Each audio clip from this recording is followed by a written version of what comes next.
Antum perhatikan di sini. Yang keempat, orang yang sibuk dengan dunia, mencintai dunia, dia terhalang dari mengerjakan apa yang bermanfaat. Antum lihat orang-orang yang sibuk kerja, sibuk dagang, sibuk usaha, dan cinta dia kepada dunia, nggak sempat dia. Untuk ngaji nggak sempat, untuk nuntut ilmu nggak sempat, untuk baca Al-Quran nggak sempat, untuk silaturahim kepada orang tuanya nggak sempat, untuk berbuat baik kepada istri anaknya juga nggak sempat. Sedikit sekali mereka kumpul dengan keluarganya, sibuk dengan kerjaan. Sudah kerja dari pagi sampai sore, pakai lembur lagi. Padahal itu juga nggak kaya-kaya, tetap segitu. Cuma yang dikorbankan apa?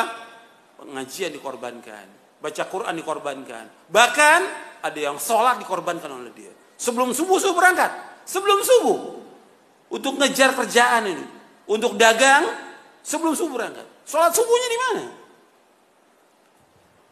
Kalau kita berangkat, umpamanya saya dari Bogor ya, ke Jakarta, sebelum subuh saya berangkat. Itu di tol ada musola. Ribuan mobil yang lewat, paling cuma berapa orang yang mampir sholat. Itu bisa kelihatan. Apa yang dikejar oleh mereka? Yang dikejar apa? Padahal nggak seberapa. Dunia seisinya nggak ada harganya sama sekali. Seandainya orang mendapatkan gaji 1 miliar, 1 miliar. Bukan 5 juta, bukan 10 juta. 1 miliar, nggak ada artinya apa-apa. 1 miliar, nggak ada artinya apa-apa. Atas 100 miliar dia punya uang, nggak ada artinya apa-apa. Makanya kita jangan terpesona dengan orang-orang kaya. Kita ini kadang-kadang sibuk melihat orang kaya, Masya Allah, luar biasa. Nggak ada artinya apa-apa. Makanya kita ini kalau sudah tahu tentang hakikat dunia, kita akan menghormati orang-orang yang berilmu. Kita menghormati orang-orang yang taat kepada Allah. Kita mencintai mereka, bukan menghormati orang-orang kaya. Orang kaya nggak ada arti apa-apa. Yang dilihat oleh Allah yang mulia itu bukan kekayaannya. Apa kata Allah? Inna akramakum indallahi atqakum. Sesungguhnya yang mulia di sisi Allah yang mana? Yang takwa apa yang banyak harta? Yang takwa.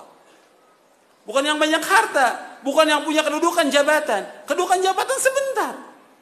Ya. Dia dikerumuni orang banyak di saat punya jabatannya, di saat dia punya harta.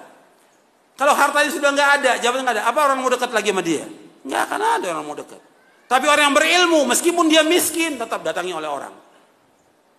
Dan orang akan bertanya pada dia.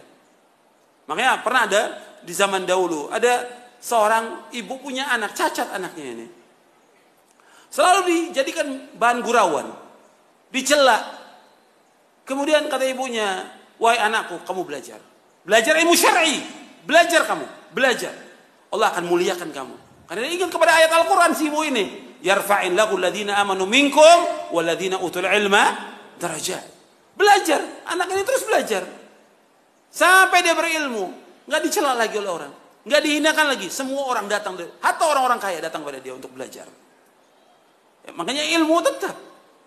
Hormati orang yang berilmu. Hormati.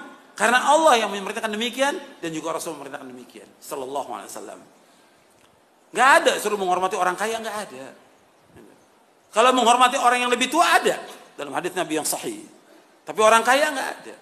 Tapi kalau kita lihat, ya orang hormatnya luar biasa. Sama ustadznya salam gak salam dia. La salam wala kalam. Sama orang kaya ketemu, Masya Allah dipegang tangannya. Gimana Pak kabarnya? Baik. Apalagi kalau lihat mobil depan itu mobilnya bagus. Masya Allah. Dikerubutin sama panitia.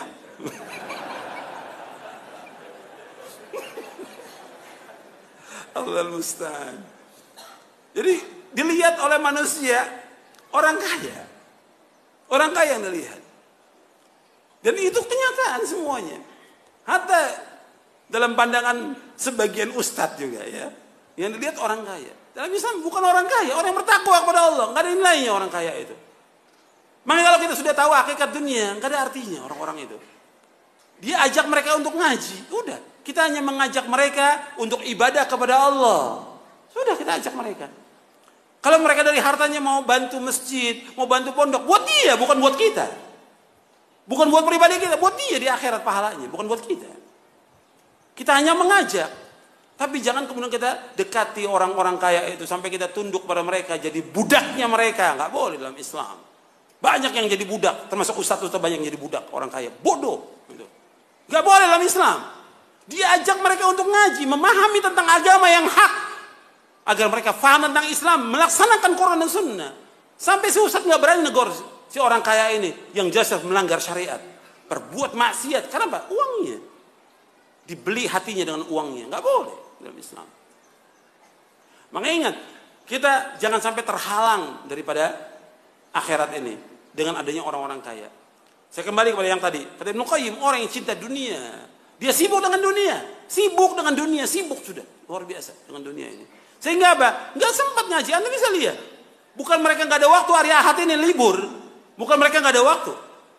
Jutaan manusia punya waktu mereka, tapi mereka nggak gunakan waktunya untuk ibadah kepada Allah, nggak digunakan untuk mengaji, nuntut ilmu, untuk baca Al-Quran, baca buku yang bermanfaat, untuk silaturahim kepada orang tuanya yang melahirkan dia dan mengurus dia, berbakti pada orang tua. Nggak ada, nggak digunakan oleh dia.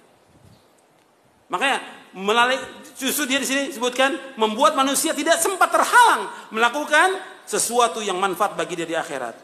Akibat apa? Kesibukan dunia. Banyak yang manfaat buat dia ditinggalkan. Padahal yang kita cari semua yang manfaat. Nuntut ilmu bermanfaat. Baca Al-Quran manfaat. Silaturahim kepada orang tua manfaat. Dan yang lainnya lagi. Itu banyak tidak digunakan oleh mereka.